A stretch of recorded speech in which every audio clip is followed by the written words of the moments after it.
എനിക്ക് സജോ ദേവസ്വം കൂടി ചേരുന്നുണ്ട്. സജോയിലേക്ക് കൂടി പോവുകയാണ്. സജോ, ഈ വർഷങ്ങൾ നീണ്ട നിയമ പോരാട്ടത്തിനൊടുവിലാണ് ഈ ദൃശ്യങ്ങൾ ഉൾപ്പെടെ നമ്മൾ കാണുന്നത് എന്നുള്ളതാണ്. ഇത് ഒറ്റപ്പെട്ട സംഭവമായി മാറുന്നില്ല സജോ. ഇതിനു മുൻപും പോലീസ് സ്റ്റേഷനിലുള്ള മർദ്ദനം നമ്മൾ കണ്ടിട്ടുണ്ട്. പക്ഷേ ഇതിൽ ഞെട്ടിക്കുന്നത് ഒരു ഗർഭിണിയായ സ്ത്രീയും ആ കുട്ടികൾ ഉൾപ്പെടെയുണ്ട്. വനിതാ പോലീസ് ഉദ്യോഗസ്ഥ കൂടി മർദ്ദിക്കുന്ന ദൃശ്യങ്ങളാണ് ഇപ്പോൾ പുറത്തേക്ക് വരുന്നത്.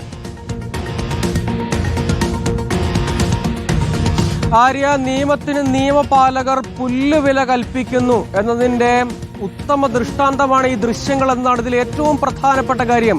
ഗർഭിണിയായ ഒരു സ്ത്രീ തന്റെ ഭർത്താവിനെ പോലീസ് കസ്റ്റഡിയിലെടുത്തു, അവിടെ ഡീറ്റെയിൻ ചെയ്യുന്നു. അത് സംബന്ധിച്ചുള്ള ചോദ്യങ്ങൾ ഉന്നയിക്കുന്ന ഘട്ടത്തിൽ ഒരു SHO ആ ഘട്ടത്തിൽ നീതിപൂർവകമായാണ് പെരുമാറേണ്ടത്. ആ സ്ത്രീയുടെ മുഖത്തടിക്കുന്നു. എന്നിട്ട് അത് മാത്രമല്ല, SHO മാത്രമല്ല, പ്രതാപചന്ദ്രൻ മാത്രമല്ല, മിന്നൽ പ്രതാപൻ എന്ന് ഇരട്ടപ്പേരിൽ അറിയപ്പെടുന്ന ഒരു പോലീസുകാരൻ, മിന്നലാവേണ്ടതല്ല ഒരു പോലീസുകാരൻ, നാട്ടിലുള്ള പൗരന്മാർക്ക് നീതി ചെയ്യേണ്ട ഉദ്യോഗസ്ഥനാണ്. അയാൾ ഇരട്ടപ്പേരിന്റെ വലിയ ധാർഷ്ട്യത്തിൽ അങ്ങനെ അഴിഞ്ഞാടി നടക്കേണ്ട ഒരു ഉദ്യോഗസ്ഥരല്ല. ഇത് ഒറ്റപ്പെട്ട സംഭവമേ അല്ല. സുജിത്തിന്റെ കേസ് തന്നെ നമ്മൾ കണ്ടതാണ്. സുജിത്തിന്റെ കേസിൽ എത്രയോ കാലത്തെ നിയമ പോരാട്ടത്തിനൊടുവിലാണ് ആ ദൃശ്യങ്ങൾ പുറത്തു വന്നത്.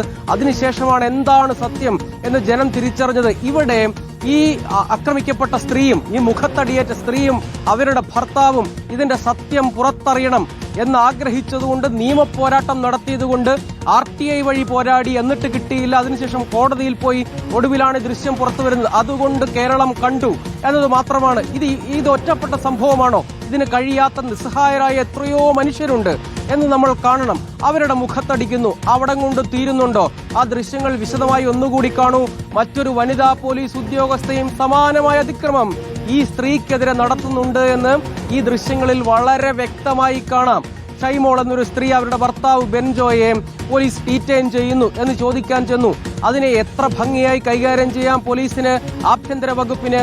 ഇത് വളരെ പ്രധാനമായും നമ്മൾ കാണേണ്ടത്, ആഭ്യന്തര വകുപ്പിന് യാതൊരു ഉത്തരവാദിത്വവും മറുപടിയും ഇല്ല ഈ കാര്യത്തിൽ എന്നാണ് പ്രധാനപ്പെട്ട ചോദ്യം. അവർ വലിയ നിയമ പോരാട്ടം നടത്തി ഒടുവിൽ ഈ ദൃശ്യങ്ങൾ സംഘടിപ്പിച്ച് ഞങ്ങൾ ഇങ്ങനെ ഒരു അതിക്രമം നേരിട്ടു എന്ന് പൊതുസമൂഹത്തോട് വിളിച്ചു പറയുമ്പോൾ മാത്രമാണ് നമ്മൾ ഉൾപ്പെടെ, പൊതുസമൂഹം ഉൾപ്പെടെ, നിയമ സംവിധാനങ്ങൾ ഉൾപ്പെടെ ഇത്ര വലിയ നീതികേട് അവർ നേരിട്ടു എന്ന് തിരിച്ചറിയുന്നത്. അത്ര പോലും നിയമത്തെക്കുറിച്ച് നല്ല പരിജ്ഞാനമുള്ള, നീതി ഉറപ്പാക്കാൻ വേണ്ടി നിയമപാലകരുടെ റോളിൽ നടക്കേണ്ട SHO എന്ന് പറഞ്ഞാൽ സ്റ്റേഷൻ ഹൗസ് ഓഫീസർ, ആ സ്റ്റേഷനിൽ അതിന്റെ പരിധിയിൽ ഉൾപ്പെടുന്ന മനുഷ്യർക്ക് നീതി ലഭ്യമാകേണ്ട ഒരു ഉദ്യോഗസ്ഥൻ ഇത്രയും നെറികെട്ട രീതിയിൽ അവിടെ എത്തിയ ആളുകളോട് പെരുമാറുന്നു. യാതൊരു രീതിയിലും ആ വ്യക്തിയുടെ അല്ലെങ്കിൽ SHOയുടെ ഇമോഷൻ കൺട്രോൾ ചെയ്തുകൊണ്ട് അവരോട് പെരുമാറാൻ കഴിയുന്നില്ല. അപ്പോൾ ഞങ്ങൾക്ക് സംരക്ഷണം ലഭ്യമാകും, ഒരു തരത്തിലുള്ള നിയമ നടപടിയും ഞങ്ങൾ നേരിടേണ്ടി വരില്ല എന്ന് കരുതുന്ന ഉദ്യോഗസ്ഥർ ഈ നിയമവാഴ്ചയെ വെല്ലുവിളിക്കുകയാണ്. അപ്പോൾ ഈ നാട്ടിൽ നിയമവാഴ്ച യഥാവിധം നടക്കുന്നില്ല എന്ന് ഈ ദൃശ്യങ്ങൾ വെച്ച് സാധാരണക്കാരായ മനുഷ്യർ അനുമാനിച്ചാൽ അവരെ കുറ്റം പറയാൻ കഴിയുകയില്ല എന്നാണ് ഇതിലെ ഏറ്റവും പ്രധാനപ്പെട്ട കാര്യം. പലപ്പോഴും ഇത്തരം സംഭവങ്ങളിൽ വിവരാവകാശ നിയമപ്രകാരം അപേക്ഷ നൽകിയാലും പലപ്പോഴും നിഷേധിക്കാറാണ് പതിവ്.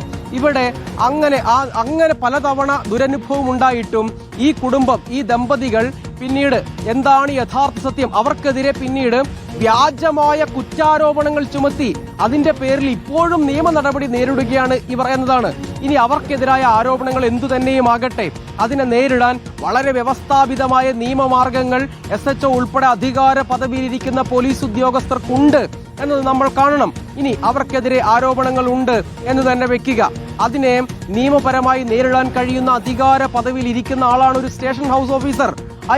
അദ്ദേഹത്തെ ഒന്ന് പിടിച്ചു തള്ളി എന്ന് കരുതി ഒരു സ്ത്രീയുടെ മുഖത്തടിക്കും വിധം ഈ രൂപത്തിൽ വളരെ മോശമായി പെരുമാറാൻ കഴിയുന്നത് എങ്ങനെയാണെന്നൊരു ചോദ്യമുണ്ട്. അങ്ങനെ ഒറ്റപ്പെട്ട അനേകം സംഭവങ്ങൾ ഒറ്റപ്പെട്ട സംഭവം എന്ന് വ്യാഖ്യാനിക്കാൻ അങ്ങനെയാണെങ്കിൽ എണ്ണമറ്റ സംഭവങ്ങൾ ഉണ്ടാകും.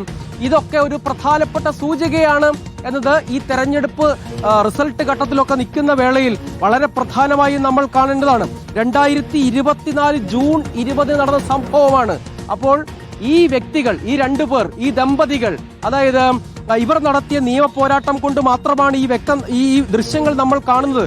ഷൈമോളും ബെൻജോയും ഈ നിയമ പോരാട്ടം നടത്തിയില്ലെങ്കിൽ ഈ അനീതി, ഈ ക്രൂരത കേരളം കാണില്ല, മലയാളികൾ അറിയില്ല, ഈ പൊതുസമൂഹം കാണില്ല എന്ന് നമ്മൾ തിരിച്ചറിയണം. ആ ദൃശ്യങ്ങളിൽ, അതായത് അധികാര പദവിയിലിരിക്കുന്ന SHO വിചാരിച്ചാൽ ആരെയും കുറ്റവാളികളാക്കാം, ആരെയും പ്രതികളാക്കാം, ആരെയും വേട്ടയാടാം, നിയമ സംവിധാനത്തെ പരിഹസിക്കാം, രാജ്യത്തിന്റെ ഭരണഘടനയെ നോക്കി പല്ലിളിച്ചു കാണിക്കാം എന്ന് വിചാരിക്കുന്ന ഒരു നിയമ സംവിധാനം, നിയമവാഴ്ച, നീതിപാലകരുടെ ഒരു അവസ്ഥ നമ്മുടെ നാട്ടിലുണ്ട് എന്ന് കരുതിയാൽ ആ ഭരണത്തിന് നേതൃത്വം കൊടുക്കുന്ന സർക്കാർ മറുപടി പറയേണ്ടതല്ലേ?